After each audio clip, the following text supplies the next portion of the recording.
Ayan, 150 yung entrance. Kuya, iwan ko na lang muna. Thank you. Dali lang.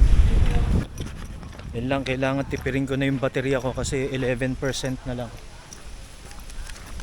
Ito yung resibo. Ayan, dumating tayo dito alas 3 eksakto. Tapos yun yung mga nakausap tayo. Battery is only 10%. Ayan, ito siya. Ayan, may CR dito. Okay.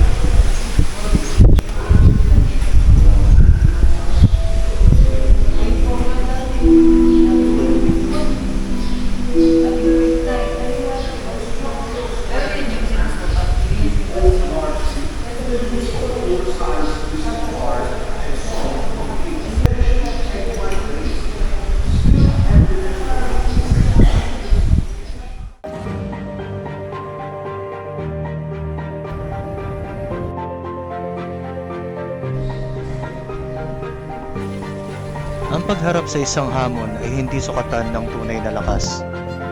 Ito ay nasusukat sa iyong determinasyon na magpatuloy kahit wala ka na ibubuga.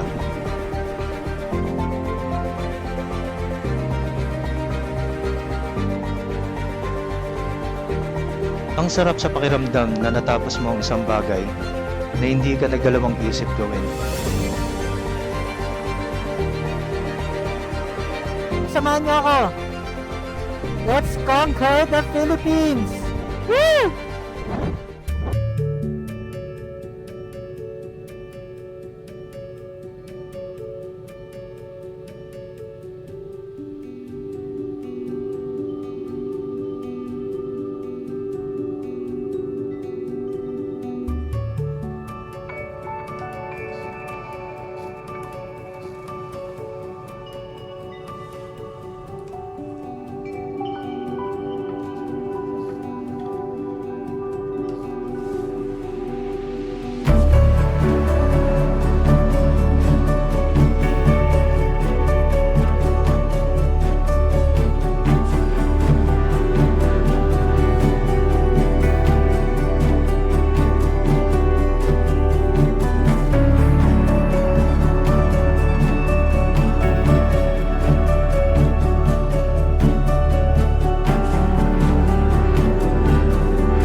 next morning. From the ruins, naghanap ako ng mga transient. Meron ako nakita dito sa may tapat, kaso fully booked sila. So hindi ko nasasabihin yung pangalan nun, pero tinuro nila eto, EJA Transient House. Yung aircon nila 1,000 aircon room yun na merong sariling CR. Tapos meron din silang room na electric fan lang, pero yung CR nasa labas. Kumbaga parang sharing yung CR sa ano. Pero malinis din naman yung ano yung CR. Mamaya papakita ko sa inyo. 600 lang yung ano. Buong araw na yun, 600. Okay na po? Okay, salamat po. Ayan, okay na raw yung room natin. So 600 siya per day. Dito tayo mag-i-stay for 5 days or 3 days. Hindi ko pa alam kung ano yung schedule ko. May transition kasi magpapalit ako ng schedule.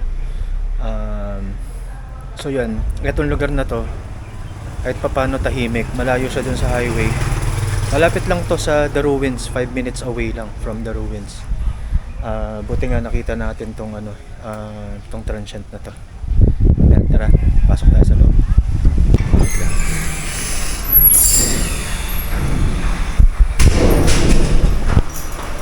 So the reception. Yan si nanay. Hello po. Okay. Yan. Yung receiving area. Tapos, ito yung pinanggalingan ni Nick. So, dito ako lilipat ngayon. Tapos, ito yung common CR. So, nag-share dalawa kami.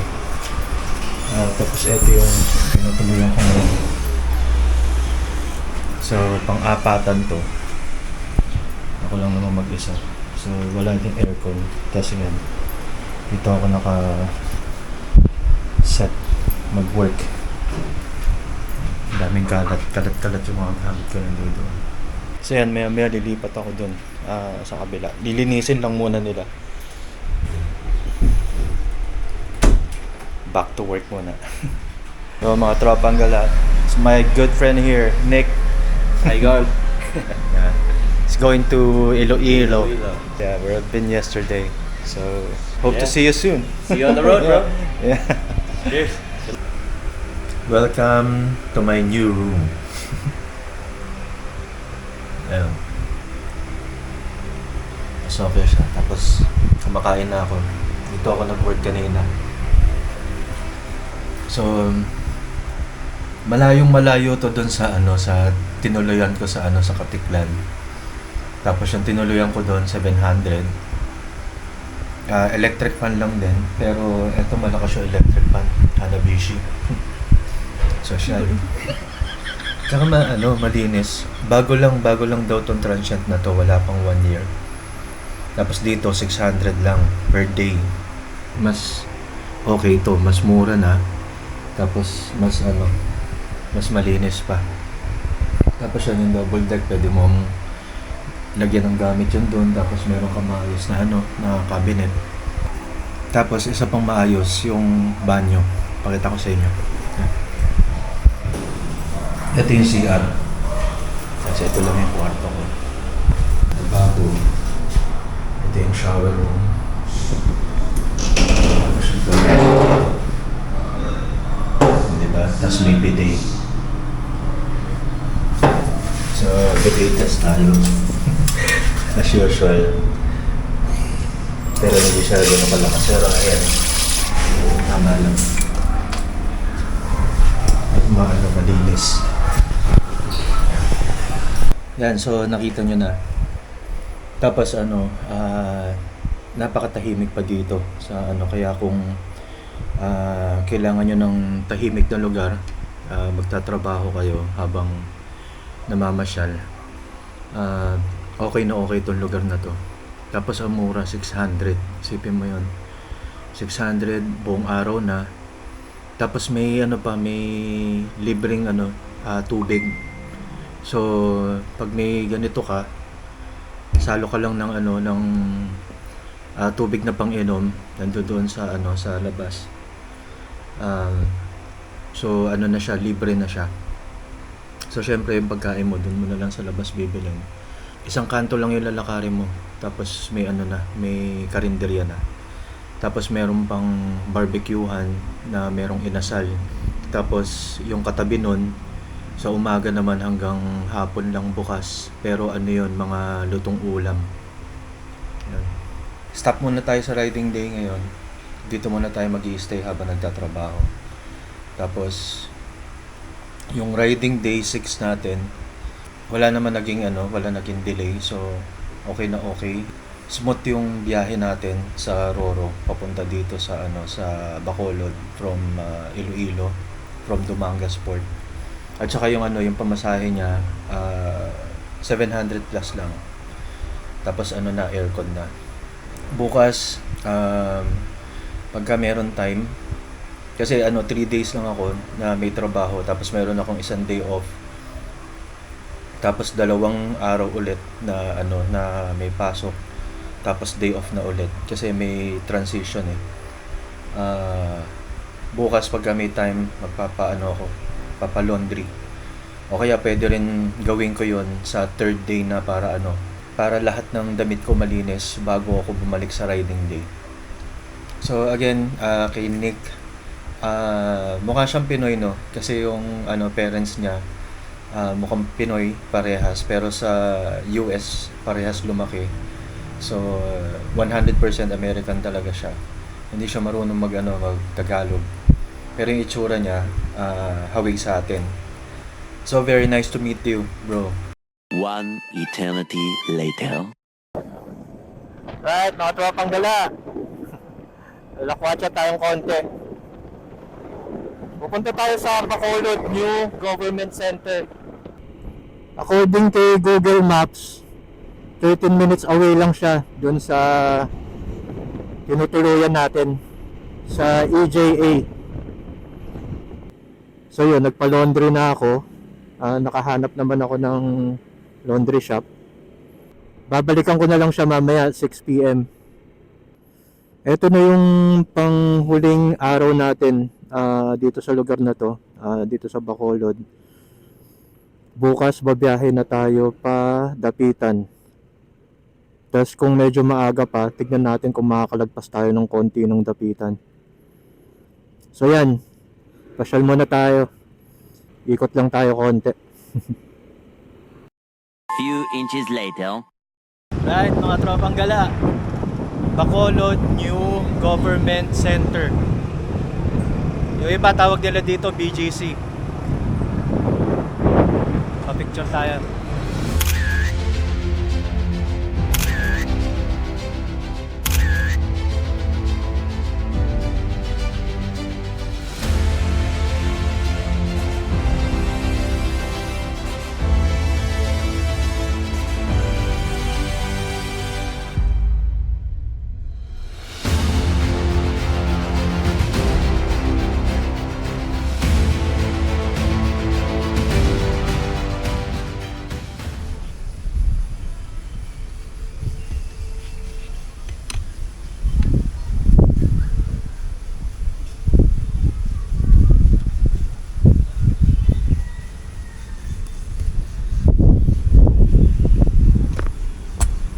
Tropang gala.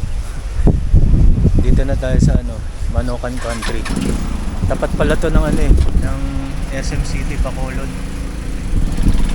Ayan, SM City Bacolod. May nagsabi sa atin doon daw masarap sa Nenas Bet. Doon tayo kakain.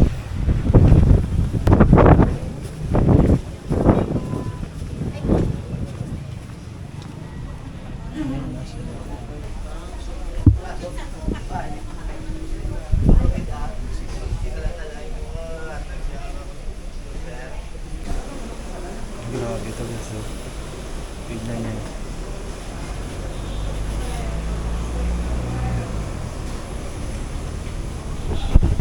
₱70. Ang dami. Yung yung inasal hinihintay ko pa. A few moments later. Yan na mga tropang gala. Pecho. Tapos yung talaba. Okay, game. Okay, start na. Bigayin muna natin yung silip. Ano tong pecho 110. Pero ito kasi restaurant naman to. Yung kinainan ko nung isang araw, yung binilang ko ng pecho, mas malaki yun. Pero hindi siya ganito kalapot. Pero ang kagandahan sa kanya, yung pagkakaihaw niya, malutong yung labas. So So high heat talaga.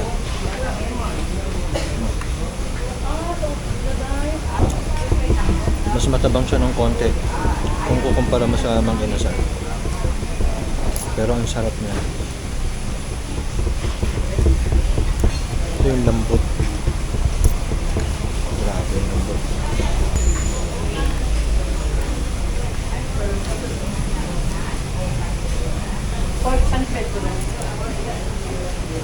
Yeah.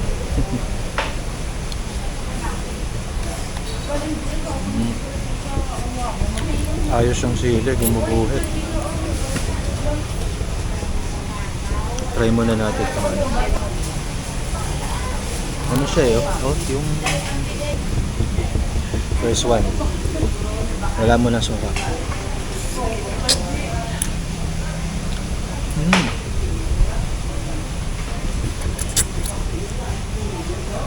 Grabe, ang tamis, manamis-namis.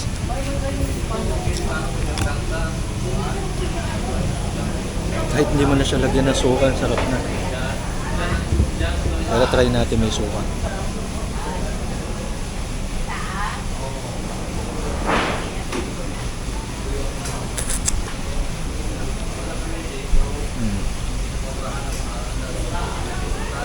Konti lang yung diferensya niya pag nilagyan mo ng suka. Pero kahit plain lang, masarap na siya. Grabe. Let's go.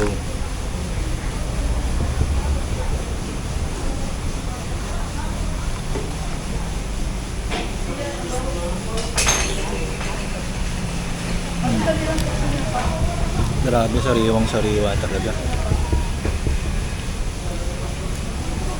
Kinuha to doon pa sa ano, yung truck na nagdi-deliver. Andiyan dyan yung nagdi-deliver kanina eh. Doon mismo kinuha, doon sa Banyera. Kaya naisipan ko rin umorder. Tapos nang sinabi nga sa akin 70 pesos lang. Ganyan nakarami. Try ko nga sa toyo. Toyo.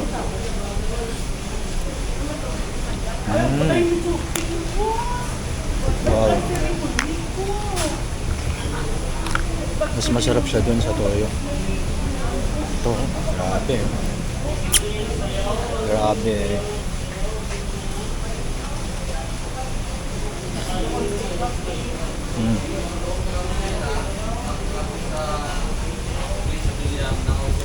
Ayun ako.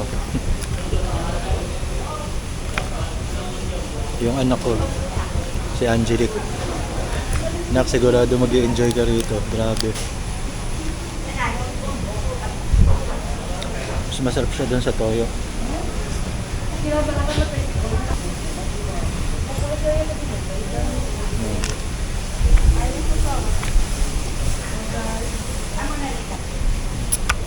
Ayun din, number 1 pa rin. Ayun eh. Suggestion ko sa inyo, huwag nyo na isaw-saw. Grabe.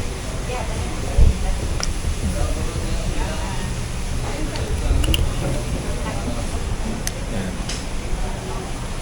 Toyo, manse, suka, tsaka sili.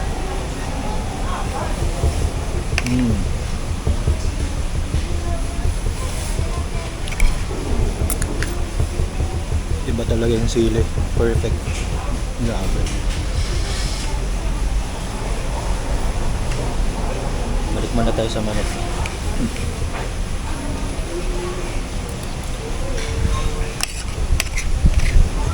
Mas gusto ko nga ito, ano eh, kinakamay. Kaso syempre, nag-operate ako ng camera, so tinatry ko na minimal lang yung dumi ng kamay ko.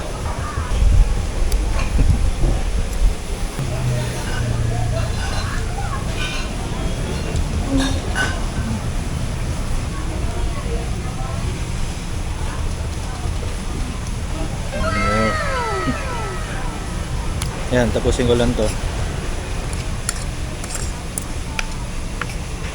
Diyan lang kayo. A few moments later. Ayan, aftermath.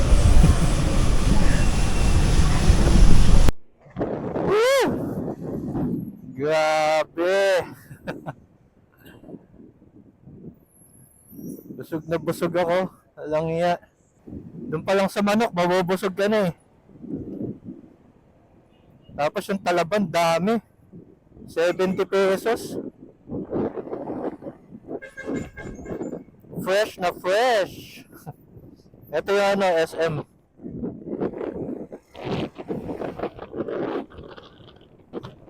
Yan, SM City Bacolod. Grabe siya. Grabe yung pagkain. Super. Champion yung pagkain nila doon. Grabe. Whew. So, ang total bill ko 240 lang. So, halos parang nag-2-piece chicken ka lang sa Jollibee. Eh, yung manok na yun, di hamak na mas malaki yun. Tsaka may talaba ka pa. Sobrang sariwa. So, maganda rin yung naging desisyon natin na lumabas tayo para pumunta rito. Meron akong kakainan dapat na ano, yung sikat na kainan dito na ano, ng soup number 5. Eh kaso sarado pa sila eh. So yan, dyan na lang ako sa Manukan. Hindi ako pwede magpakapuyat ngayon. Kailangan maaga ako magising kasi maaga akong aalis bukas. Pupunta na tayo ng Dapitan. Magpapamindanao na tayo. So yan, update na lang. A few moments later. Ayan mga tropang gala. Dito na ako ulit sa sa room. So tapos na yung trabaho natin today. So bukas sa madaling araw, riding day 7 na tayo. Yan, ayos dito sa sa Bacolod. At saka ang swerte ko dahil nahanap ko tong transient na to. Napakababait nila dito. So eto na yung huling gabi natin dito. Nagba-barbecue sila sa labas. So mamaya kwentuhan, konting inom, tapos bukas biyahe na tayo ulit. Dito ko muna tatapusin tong video na to. So if you like this video, please give it a thumbs up, subscribe, and hit that bell icon. Jel Angeles here. Ride safe.